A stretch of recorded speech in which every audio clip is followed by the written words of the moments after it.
Hey everybody, it's Ron and Ellie back with this week's Ask Ron. We got a ton of questions this week. First up is Steven Anderson in Florida. Hey Steve. It says, Ron, we have a contract on a 26-unit multifamily property and want to sell to rehabbers since it needs some work.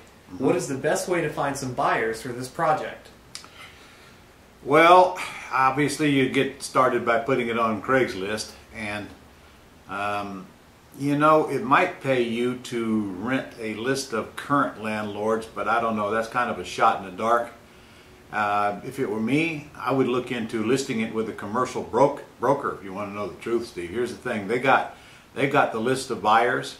They will probably get it sold before they ever even have time to put it in the MLS, and I think you should consider that. And then there's always LoopNet. You can put it on LoopNet if you want to. That's loopnet.com, but I can tell you, you better check with the broker first, because they do not like you putting it on LoopNet. In fact, they'll make you take it off if you choose to list it. So get some professional help on that. You don't sell that like you sell a house. Okay, next up is Tony Garza from Georgia. Tony says, I've interviewed a real estate attorney here, and he looked over your pretty house course and said not to use land trusts. His reasoning was that the title insurance companies hate dealing with land trusts and it will cause problems down the road. Does that sound right to you? Or do you know a title insurance company in Georgia that won't have a problem with land trust, Ron? Don't ever ask me for a reference to a company or an attorney or a contractor or anything in another state. Why would I have these? I don't deal with them. Secondly, your attorney is wrong. What you need to do is find a title company that don't care, and I've got thousands of students all over Georgia that use land trust, so there's no reason for you not to. I think it's more of a people thing than, well, it is a people thing. That's the only reason why you wouldn't want to use a land trust, because the person you're dealing with doesn't understand them. And that's always been the case. No matter where you go, there are going to be companies and people who don't understand them. So you just don't try to convince them. Don't try to educate them. Go somewhere else and do business with people who do this stuff day in and day out. There's so many investors in the state of Georgia. Really, are they all getting this same advice? No, they're dealing with people who want to deal with them. Okay, next up is Cecilia Lance from California. She says, I have a problem getting an appointment with real estate attorneys. None of them seem interested in what I have to offer and won't set an appointment with me to discuss it further. Well, why do you need an appointment to begin with if you don't have a deal? Well, her question was, do you have any advice on what I can tell them to get their interest? Yeah, I've got a property I need closed. That's what you can tell them. You have no reason to talk to an attorney until you actually have something for them to do. To just get on, to go talk to them and ask them a bunch of questions, there's no need. If you will follow the instructions in my course, your attorney will guide you through the process of either buying it or selling it as you go through it. And by the way, you're going to learn, every time you do a closing, you're going to learn something new. So this thing about making an appointment with an attorney to discuss life in general is a waste of your time and your money, and they can sense it all over you. But when you have a deal where they can actually get a check from it, then you will have no problem getting an appointment with a real estate attorney. And only then, in my case, do you even care. All right, next up is Charles McCutcheon from Virginia. Charles. He says, Rob, have you heard of the Community Reinvestment Act, and has it ever affected your work in real estate? Charles, no, I have not. Therefore, the answer is no. Easy enough. All right. Next up is our favorite Californian, Marianne Nunez, with another question this week.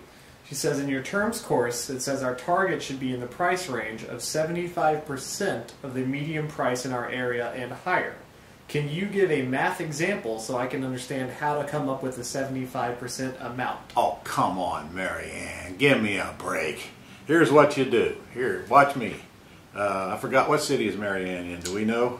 City, I'm not sure. I don't know. Let's say you're in, I don't know, San Diego. I forgot where you're at. Watch this. Siri, what's the median price home in San Diego? Let me think about that. It looks like the median home sale price in San Diego, California, is about $504,000 US. Did you hear that, Marianne? Now, can you multiply that times 75%? Voila, problem solved. God bless Siri. All right. Next up is Gwen Roberts in Arizona. Hey, Gwen. Gwen says, in an AXE deal, how do we get the tenant buyer's option deposit to apply towards the down payment when they are ready for financing? You don't, unless you, in an AXE deal, if you assign the contract to the tenant buyer, you can't get the deposit applied. That's why we don't do it anymore. Today, we sublease it to the tenant buyer for a higher price, showing the deposit as the down payment. And then if we want to get out, we assign that contract back to the seller. That's the only way your buyer is going to get the credit for that deposit. Okay. Next up is Karen Martin from Ohio. She's got Karen. 2 questions.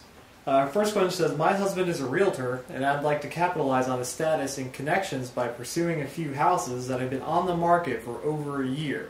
Is there any other way to use his license to my advantage? Well, there's a lot of ways to use his license, but as far as the ones that have been on the market over a year, I don't have any idea how to comment on that, because if they are not on the market, if the bank hasn't put them on the market yet, your husband being a realtor is not going to help you any. They got to be listed in the system first.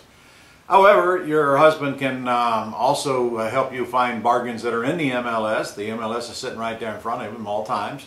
On the other hand, I can get any realtor to send me that list every single day, and do, in fact, sitting here on my desk. Your husband can be of value to you in helping you find terms buyers or cash buyers, of course. And since he can list them for you, at the very least you can cut your your commission prices in half. Your husband can help you find sellers, for that matter, that maybe their listings are expired and they need to consider terms.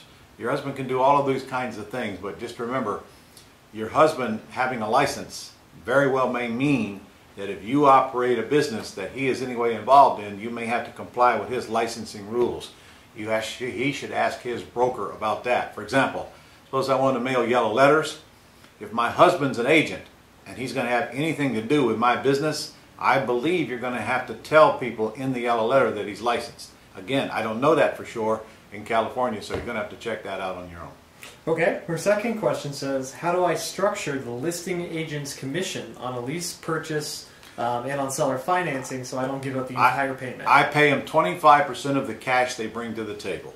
In other words, 25% of the down payment. Okay. Last up this week is Patricia McLean from Georgia.